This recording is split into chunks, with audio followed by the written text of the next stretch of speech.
ফেসিবাদী সরকার নাই বাংলাদেশে, কিন্তু এখন কোন সিন্ডিকেট কাজ করতেছে। আমরা যে বেতন পাই সে বেতনে আমরা বাজারে এসে হিমশিম খাই।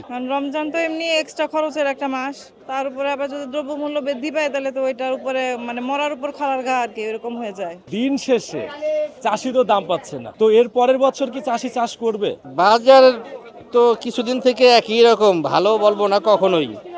এখন যা হওয়া উচিত সেরকম না, শুধু সবজিটা পুরানো হয়ে গেছে দেখে সে সবজির দামটা কম, আর কোনো কিছুর দাম কম নাই। এখন যা আছে তার চেয়ে 20% কম হলে আমাদের জন্য সহনীয় হয়। শীতের এই সবজি তো অনেকে আর খেতে চায় না এখন।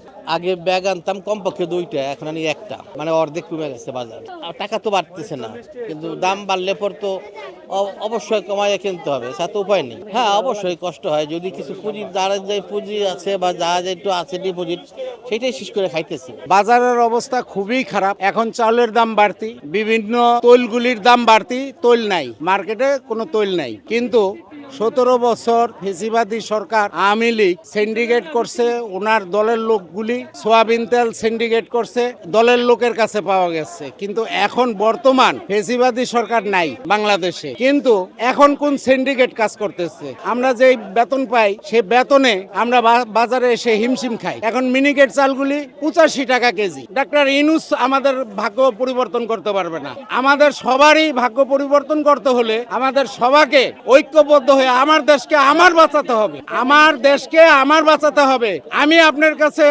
কৈফিয়ত চাইবো, আমার কৈফিয়ত চাওয়ার অধিকার আছে। আপনি সব কিছুতে দাম বাড়ান, হ্যাঁ, আইসা সাধারণ মানুষের উপরে পড়ে আপনারা আজ পর্যন্ত বাজার নিয়ন্ত্রণ করতে পারলেন না। আমরা সাধারণ জনগণ দিশেহারা হয়ে যাচ্ছি, আমরা বেঁচে থাকার আশাটুকু হারিয়ে ফেলছি।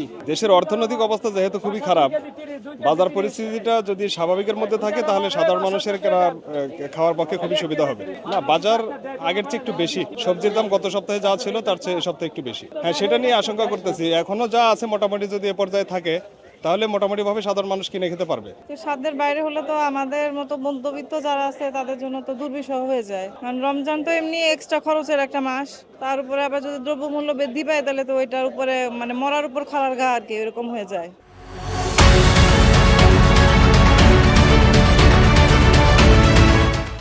একদিনে তো দেখলাম যে আগের চাইতে একটু আছে, সাধ্যের মধ্যেই আছে, কিন্তু পরবর্তীতে কি হবে এটা বলতে পারতেছি না। সহনীয় তো এখন আপাতত সহনীয়, কিন্তু পরবর্তীতে সহনীয় পর্যায়ে থাকবে কিনা বলতে পারতেছি না। সহনীয় পর্যায়ে থাকলে রোজার মাসটা সহনীয় পর্যায়ে থাকলেই ভালো হয়। খেজুরের দাম তো এখন তো খুচরা বাজারে তো খেজুরের দাম অনেক চাচ্ছে।